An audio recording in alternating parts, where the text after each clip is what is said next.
7 fakta Yesus sebagai Mesias. Gelar terpenting Yesus sekaligus menimbulkan perdebatan tajam adalah Mesias. Siapa Mesias itu menjadi misteri bagi umat Yahudi yang masih menantikan kedatangan Mesias.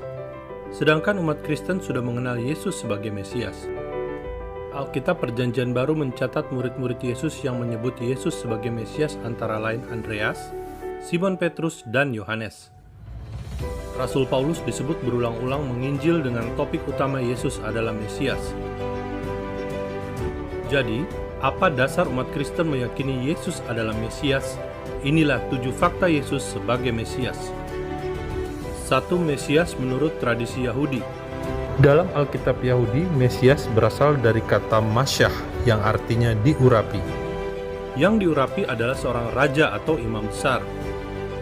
Raja Kores dari Persia disebut juga yang diurapi, karena memulangkan orang Yahudi dari pembuangan di Babilonia kembali ke tanah perjanjian wilayah Israel sekarang.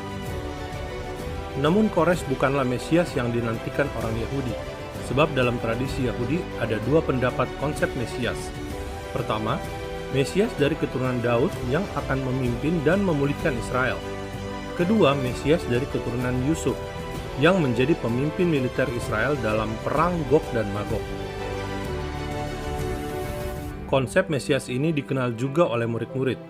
Karena itu, sebelum Yesus terangkat ke sorga, murid-murid bertanya, "Tuhan, maukah Engkau pada masa ini memulihkan kerajaan bagi Israel?" Pertanyaan ini muncul karena Yesus dipercaya murid-murid sebagai Mesias dari keturunan Daud. Ketika Yesus datang kembali menjemput orang percaya atau rapture, saat itulah orang Yahudi melihat kedatangan Mesias untuk pertama kali, yang sesungguhnya adalah Yesus itu sendiri, yang ditolak 2000 tahun silam oleh orang Yahudi. 2. Mesias adalah nama Yesus. Matius mencatat silsilah Yesus dan menyebut Yesus yang disebut Kristus. Kristus dari kata Kristos atau Mesias dalam bahasa Yunani. Saat datang menemui gembala di padang, malaikat berkata, "Hari ini telah lahir bagimu juru selamat, yaitu Kristus Tuhan di kota Daud." Jadi malaikat mengkonfirmasi Mesias atau Kristus adalah nama Yesus. Karena itulah kita menyebut nama Yesus, Yesus Kristus. Ketika murid-murid bertanya tanda kedatangan Yesus yang kedua kali, Yesus berkata, "Waspadalah supaya jangan ada orang yang menyesatkan kamu. Sebab banyak orang akan datang dengan memakai namaku dan berkata, 'Akulah Mesias,' dan mereka akan menyesatkan banyak orang." Namaku yang disebut Yesus adalah Mesias. Pada hari raya Hanukah, orang-orang Yahudi di Bait Suci bertanya kepada Yesus, "Jikalau Engkau Mesias, katakanlah terus terang kepada kami."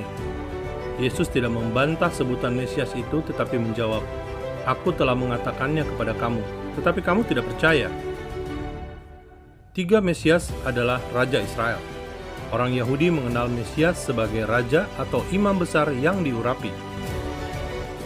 Karena itu, ketika Yesus lahir, orang Majus datang untuk menyembah Yesus, Raja orang Yahudi, dan membuat geger Yerusalem. Yohanes menulis, karena kitab suci mengatakan bahwa Mesias berasal dari keturunan Daud dan dari kampung Betlehem, tempat Daud dahulu tinggal. Yesus adalah keturunan dari suku Yehuda, suku Daud, dan lahir di Betlehem, sehingga menggenapi nubuatan para nabi. Mesias identik sebagai Raja Israel juga muncul saat penyaliban Yesus ketika imam kepala dan ahli Taurat mengolok-olokkan Yesus pada waktu disalib. Mereka berkata, "Baiklah Mesias Raja Israel itu turun dari salib itu, supaya kita lihat dan percaya."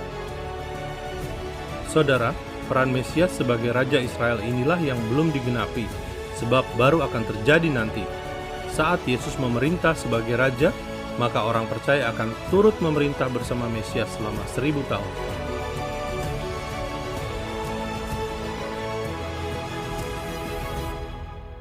4. Mesias sebagai keselamatan dari Tuhan. Pengakuan Yesus sebagai Mesias diperkatakan oleh Simeon, seorang Yahudi yang saleh yang menantikan penghiburan bagi Israel, karena Israel sedang dijajah Romawi. Roh Kudus telah menyatakan kepada Simeon bahwa ia tidak akan mati sebelum ia melihat Mesias, yaitu Dia yang diurapi Tuhan. Ketika Simeon melihat bayi Yesus di bait suci, Simeon berkata, "Mataku telah melihat keselamatan yang daripadamu, yang telah Engkau sediakan di hadapan segala bangsa, yaitu terang yang menjadi pernyataan bagi bangsa-bangsa lain dan menjadi kemuliaan bagi umatmu Israel." Dari pengakuan Simeon ini, kita mengetahui kedatangan Yesus ke dunia pertama kali untuk menyediakan keselamatan bagi segala bangsa, dan kedua, Mesias akan membawa kemuliaan bagi bangsa Israel. Meski murid-murid mengenal Yesus sebagai Mesias, Yesus melarang mereka memberitahukan kepada orang lain, sesama orang Yahudi.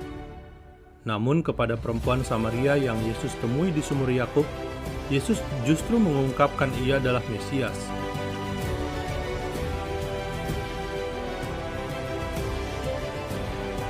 5. Mesias duduk di sebelah kanan Allah. Konfirmasi paling penting dari Yesus sendiri bahwa ia adalah Mesias muncul saat Yesus di hadapan imam besar menjelang penyaliban Yesus. Imam besar berkata, "Demi Allah yang hidup, katakanlah kepada kami apakah engkau Mesias, anak Allah atau tidak?" Jawab Yesus, "Engkau telah mengatakannya. Akan tetapi aku berkata kepadamu, mulai sekarang kamu akan melihat Anak Manusia duduk di sebelah kanan Allah yang Maha Kuasa dan datang di atas awan-awan di langit." Pada momen tersebut, Yesus tidak membantah pertanyaan imam besar tentang Mesias. Justru Yesus menegaskan bahwa ia akan duduk di sebelah kanan Allah yang melambangkan otoritas dan kuasa. Karena itulah Yesus dianggap menghujat Allah oleh imam besar, sehingga berujung pada hukuman mati. 6. Mesias harus menderita dan bangkit kembali. Setelah Yesus bangkit, murid-murid Yesus belum memahami kebangkitan Yesus, sehingga Yesus perlu menjelaskan kepada murid-murid. Katanya kepada mereka, "Ada tertulis demikian, Mesias harus menderita dan bangkit dari antara orang mati pada hari yang ketiga. Dan lagi, dalam namanya berita tentang pertobatan dan pengampunan dosa harus disampaikan kepada segala bangsa mulai dari Yerusalem." Saudara, Yesus merujuk pada nubuatan Nabi Yesaya dalam Yesaya 53. Mesias akan dibunuh dan menanggung dosa manusia.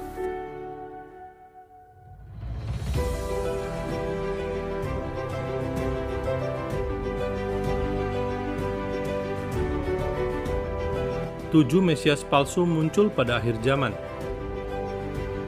Yesus juga memberitahukan kepada murid-murid mengenai munculnya Mesias palsu menjelang penderitaan akhir zaman.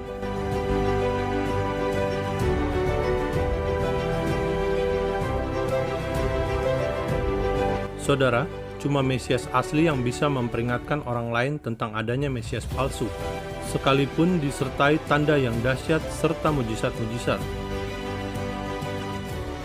Mesias sejati hanya Yesus, sebab cuma Yesus yang memenuhi fakta-fakta dalam Alkitab.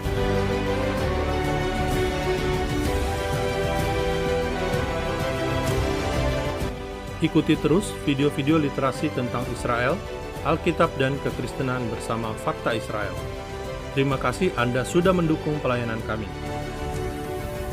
Salam damai dari Fakta Israel.